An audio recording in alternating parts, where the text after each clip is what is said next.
Ya, Bismillahirrahmanirrahim. Assalamualaikum warahmatullahi wabarakatuh. Hello and welcome back with us in the Fundamental Physics 1 Practicum from Physics Laboratory 2020. Today, as seen on the screen, we're going to discuss uniform circular motion, which has two submodels, that is uniform circular motion 1 and uniform circular motion 2. So without further ado, let's study them. As usual, there are 5 outlines that we're going through this practicum. Let's take a look one by one. The first one is the objectives. There are two submodels of the uniform circular motion. Because of that, we have two parts of the outline that we're going through. The first one, uniform circular motion 1, has the following objectives. 1. Understanding the concept of uniform circular motion, and 2. Determining the amount of force that works on a spinning object. The second one, uniform circular motion 2, has the following objectives. 1. Understanding the concept of uniform circular motion. 2. Determining the amount of forces acting on a spinning object. It seems just like the first one, right? The uniform circular motion 1. But the difference is on the third point, which is determining the gravitational acceleration g by using the spinning liquid. Let's go to another outline, which is the basic theory. Circular motion is the motion of an object that forms a circular track and moves around a middle fixed point. The following are the characteristics of a uniform circular motion. First one is have a constant amount of linear speed, have a constant amount of angular speed, have a constant amount of centripetal acceleration, and the last one is have a circular track. On the screen, as you can see the table below, the unit of these magnitudes is very similar with uniform circular motion's sibling models, right? Who can guess it? Now if you guess it right, then you're correct. It's very similar with the uniform linear motion. The difference is simple. In the unit column, just change the radian by the meter. So in the position, the radian will become meter, and the velocity meter per second, and the acceleration is meter per second squared. And for the symbols column, sequentially downwards, change them by S, V, and A or alpha. So the acceleration is still the same. Now, uniform circular motion is the motion of objects in a circular path within a constant speed. That constant speed causes the object's rotation period to be constant too. A constant rotation period means in the same time interval, the objects will travel or sweep the same area. According to Newton's second law, objects that move in a circular order has the equation of force is the following. So it's the popular Newton's second law, right? Force equals m times acceleration, mass times acceleration. Downward we derive the formula to become Fsp, which means centripetal force equals negative mass times omega squared times radius. Now why is it negative? There's a reason for that. In this uniform circular motion, we knew that there is another force that works oppositely with centripetal force. What force is it? Yes, that is centrifugal force, even though centrifugal force is just a pseudo force, or we can say imaginary force.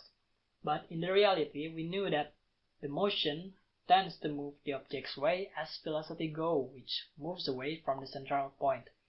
That's why the centripetal force who bind the object's way, so it stay in the circular track, are negative. And for the derivation of this equation is because omega squared equals alpha divided by radius, so it changes like this. Next, the uniform circular motion 2, determining local gravitational force. The picture beside is a flat vessel filled with water that is rotated using an electric motor. Do you guys remember when we were little, we used to stir water in a glass or a bucket so that the water turned in a circle, right? As we looked for a second after we stirred it, the water has an arc in it, right? That's the same like this flat vessel. The question is, how did it happen? It happened because of the force which are the centripetal force and the gravitational force in this case. The equation of water surface curvature can be expressed by y as height equals omega squared divided by 2 times gravity times x squared, or the width, minus by omega squared times 6 times g times acceleration squared. Next, there are tools we're going to use in this practicum. For the uniform circular motion 1, there are 6 tools, including 1 electric motor with angular rate control unit, or some people call it speed control, 2 dynamometer, 3 stopwatch, 4 laser, 5 scalpel, and the last one is centripetal force tool, which is the important one for this practicum. There are several components in this tool. There are M as mass, C as mirror, B as bar or iron bar in this case, a rope across the mass along the mirror, etc. For the uniform circular motion 2, there are 4 tools, in which 3 of them are the same as before. That is 1 electric motor, 2 dynamometer, and 3 stopwatch.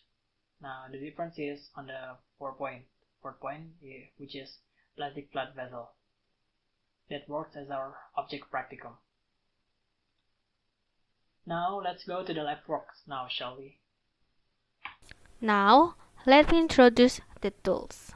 First, dynamometer. Second, stopwatch. Third, plastic ruler 30 cm. 4. Speed control. 5. Electric motor with angular rate control unit. 6. Centripetal force tool. 7. Laser. 8. Scalpel. Now, I will explain the step of lab works. First, as we can see here, we have a laser with on condition. The laser will shoot a light to centripetal force tool, which is have a mirror component. The mirror will reflect the light to scalpel, like we can see here, the red light. Next, the electric motor will rotate to move the rotor, regulated by the speed control. Now, the speed of speed control will affect the centripetal force tool, so it will cause 2 forces. First, centripetal forces, which is go toward the tracks. Second, centrifugal forces, which is go away from the tracks. After that 2 forces, centripetal and centrifugal force, that will cause the mirror to rise. When the mirror to rise, the laser light reflected by the laser will increase. We go to the practicum. First, we need to collect the data first. The first step, we measure the radius of centripetal force using a ruler. The radius of centripetal force tool is 20 cm. The second step, we measure the mass of centripetal force tool using a dynamometer. Dynamometer serves to measure forces. Because it functions to measure force, then we will measure this mass using gravity. The result is 0.4 Newton, but because it is still in units of force, we convert it to mass units. So we will be divided 0.4 Newton with 10 meter per second squared is a unity of gravity. The result was 0.04 kilograms. Then after we determine the starting and final position, we will turn it. While it rotates, you can see a reflection of the light. The longer it will continue to move up. We wait until it is stable.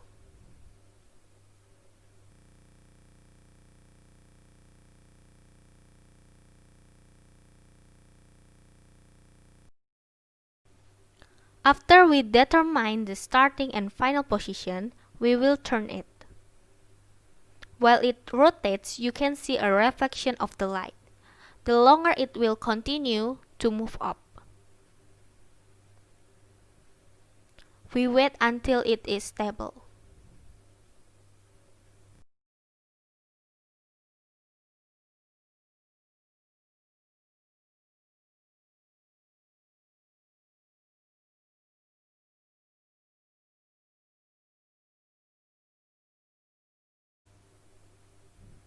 We obtain the reflected light is stable at 50 centimeters. Now, you can write the number as the final position in the table. Now, after the light stabilized, now we will count the period. How to calculate the period? Period means 1 round. As we can see here, here is the black mark. When the black line meet again, in the black line, it is 1 round. Let us begin. We count as many as 20 periods. Start. 1, 2, 3, 4, 5, 6, 7, 8, 9, 10, 11, 12, 13, 14, 15, 16, 17, 18, 19, 20. So we get 60.87 seconds. After we have done the first experiment, now we go to the second experiment. The steps are the same. The first step, we determine the starting and final position. Here we get the starting position is 66 centimeters. When we pull it with the dynamometer, we will get the final position is 54 centimeters. Now, we will turn it and wait for the reflected light to stable. As we can see, the mirror light had stable at the 55 centimeters point. Now, you can write it on the table. Just like the first try before, once it's stable, you can calculate the period. Use your gadget or laptop at home. Now, you may try to count. Start.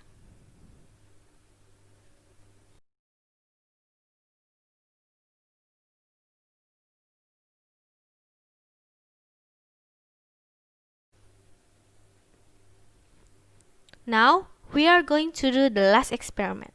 The process is still the same. First, we will determine the starting and final position. As we can see here, for the starting position, we get 60 centimeters. Next, we will use a dynamometer. We get the final position is 46 centimeters. Now we will try to turn it. While it rotates, we wait for the light to stable. In this third experiment, the light stable at 51.5 centimeters. Now, we will try the third. Same as the first and second experiment, we will calculate how much time it will take for 20 periods. We will count starting from now.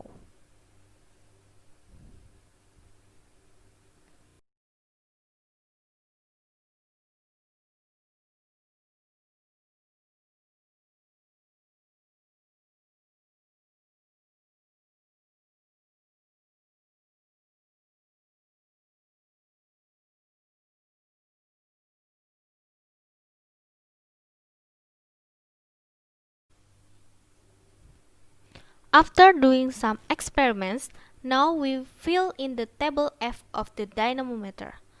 How? The way is to use a dynamometer and count from the starting position to the final position at the table. For the first experiment, the starting position was 59.5 until 50 centimeters. Then we pulled it using a dynamometer towards the final position, which is 50 centimeters. Now, you try to calculate how much force did the first try get.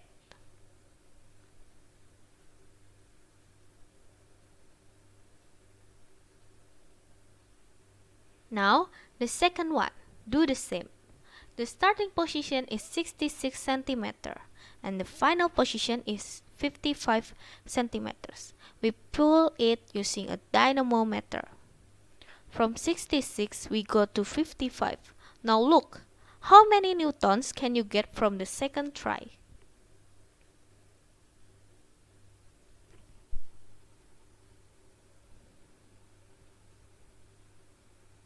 Now we will move to the third experiment. Same as the first and second before, the result of starting position is 60 centimeters. We pull it with dynamometer to final position at 51.5 centimeters. This third experiment, we will try to see how many forces are there. Now, try to see how many forces on there. Welcome to the second experiment of uniform circular motion practicum. As you can see, a bit different than before. Now, I will explain again the tools that we use. First, plastic flat vessel, different from the previous one. Second, same as before, electric motor with an angular speed control unit. Now, we will start the practicum.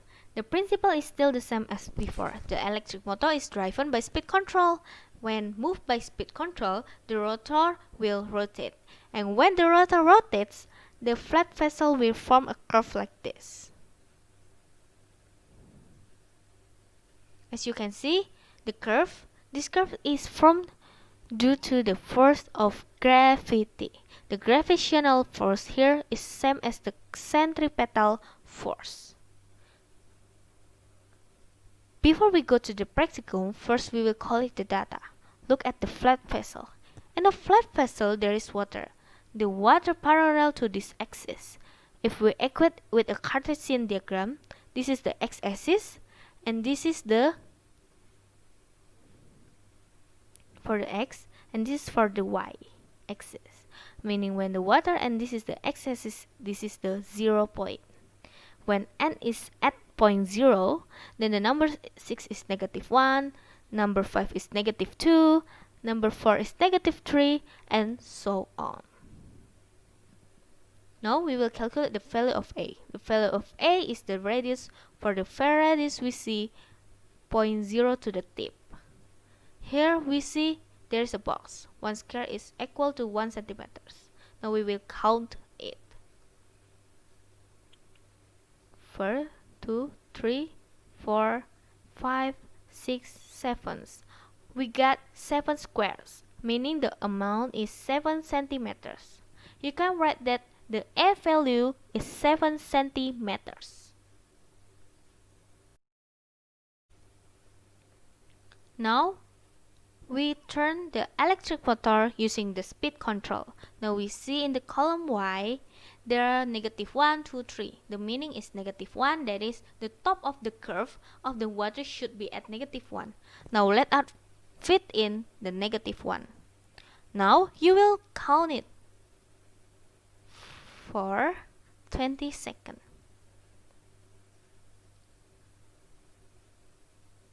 But let it fit in the -1 first. Now, same as the try before, you can try to count it using a stopwatch at home, starting from now.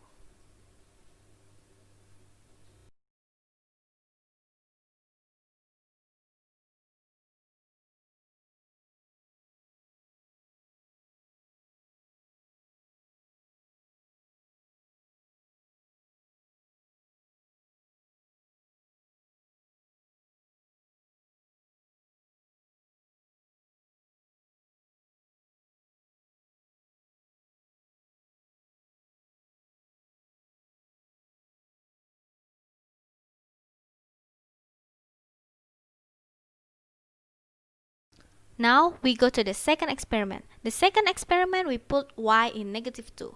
Then the peak point must be in -2. Now it looks like it is -2. Right?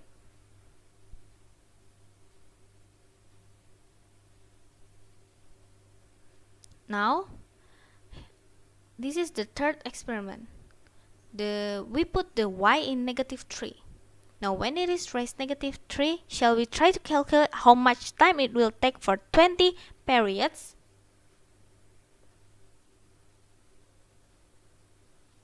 Now try to count it.